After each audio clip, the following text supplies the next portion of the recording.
Hello there, and welcome back to the channel. Now, I've got some really important information to share with you today. Information that could directly affect when you're able to retire and start claiming your state pension. And honestly, this is something that's catching a lot of people completely off guard. So here's what's happening.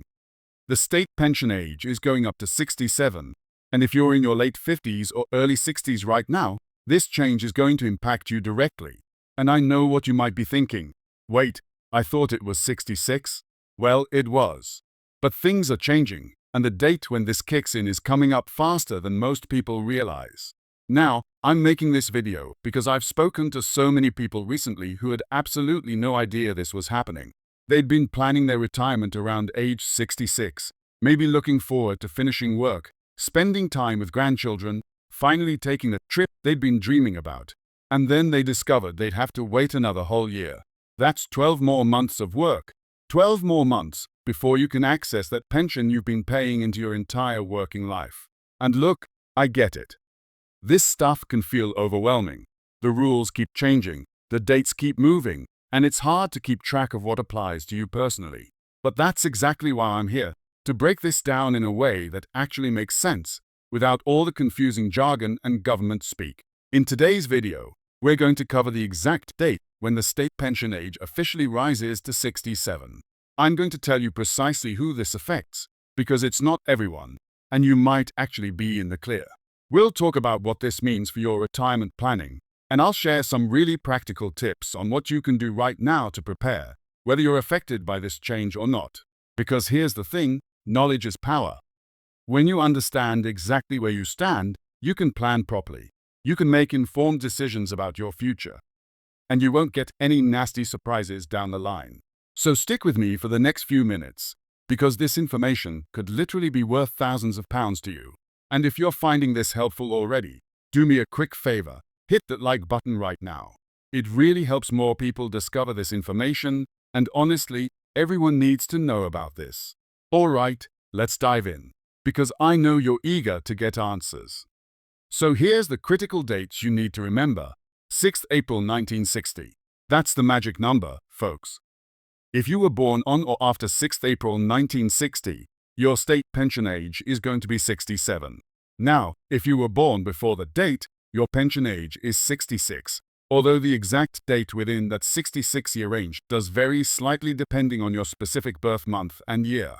But that April 1960 cutoff, that's the big one that pushes you into the 67 category. Now, let me break this down even further, because I want to make absolutely sure you understand how this affects you personally. If you were born between 6th October 1954 and 5th April 1960, your state pension age gradually increased from 66 to 66 years and several months. It wasn't just a sudden jump. The government phased it in month by month, which honestly made it even more confusing for people trying to plan ahead. Some people turning 66 found out they had to wait an extra 2 months, some 4 months, some 8 months. It varied, and it caught a lot of people off guard.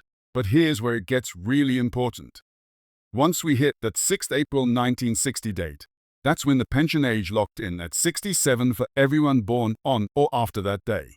So if you're sitting there thinking, well, I was born in May of 1960, surely I'm close enough to the earlier group, I'm sorry to say that's not how it works. Even being born just 1 month after that cutoff means you're waiting until 67. And I know that feels incredibly unfair to so many of you, especially when you've got friends or siblings born just a few months earlier who get to retire a full year before you do. Let me put this into perspective for you. Imagine you and your best friend both started working around the same age. Maybe you were 18 or 19 years old. You've both paid into the system for decades, roughly the same amount of time, dealing with the same challenges, the same economic ups and downs.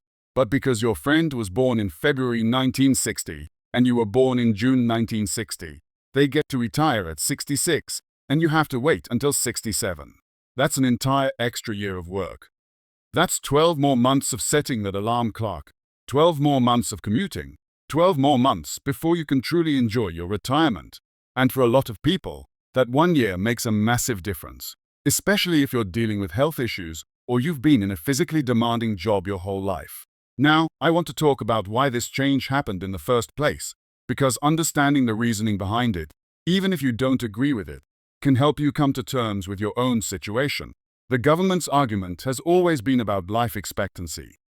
They point out that when the state pension was first introduced back in 1948, the pension age was set at 65 for men, and the average life expectancy was much lower than it is today. People weren't living as long, so the system could afford to pay out pensions for a shorter period of time.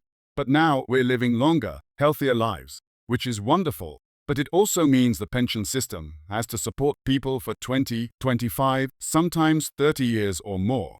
The costs have skyrocketed, and the government decided that gradually increasing the pension age was the way to keep the system sustainable.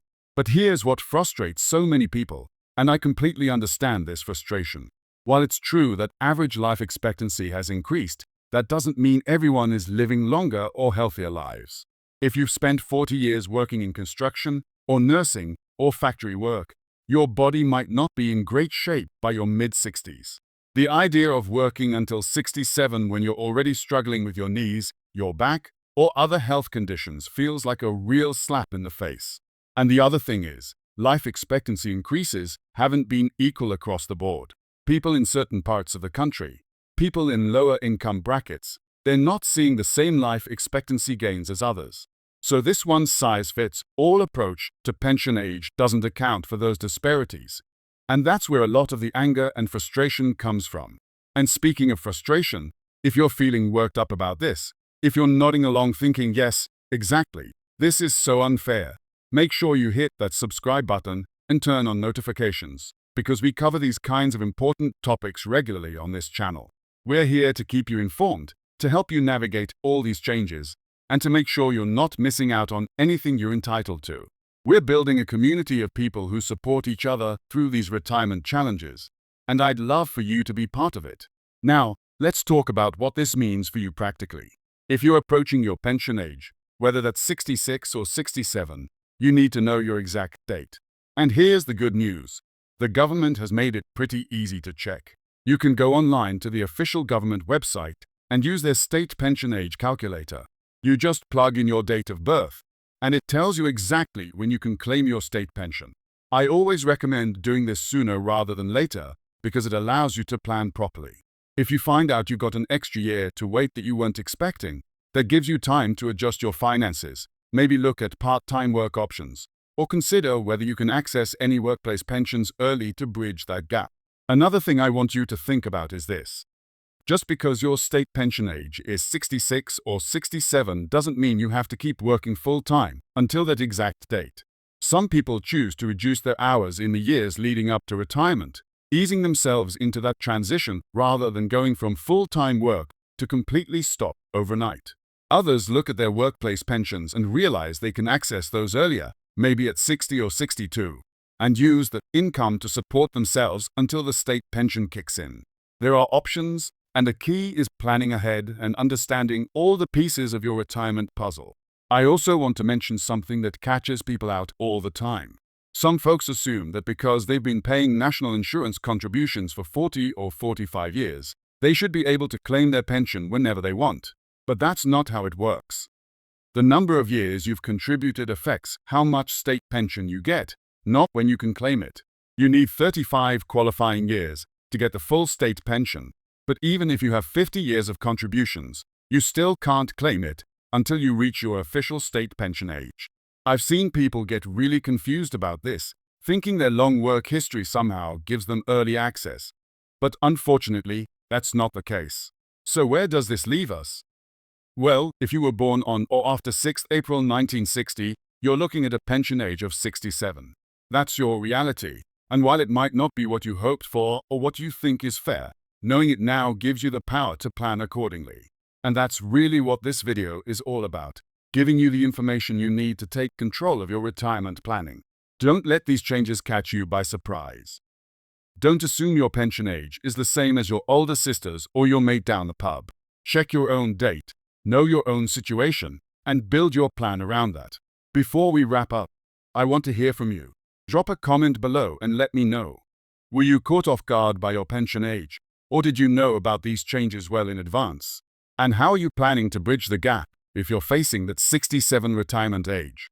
Share your experiences, because I guarantee there are people reading who are in the exact same boat as you, and your insights could really help someone else figure out their own path forward.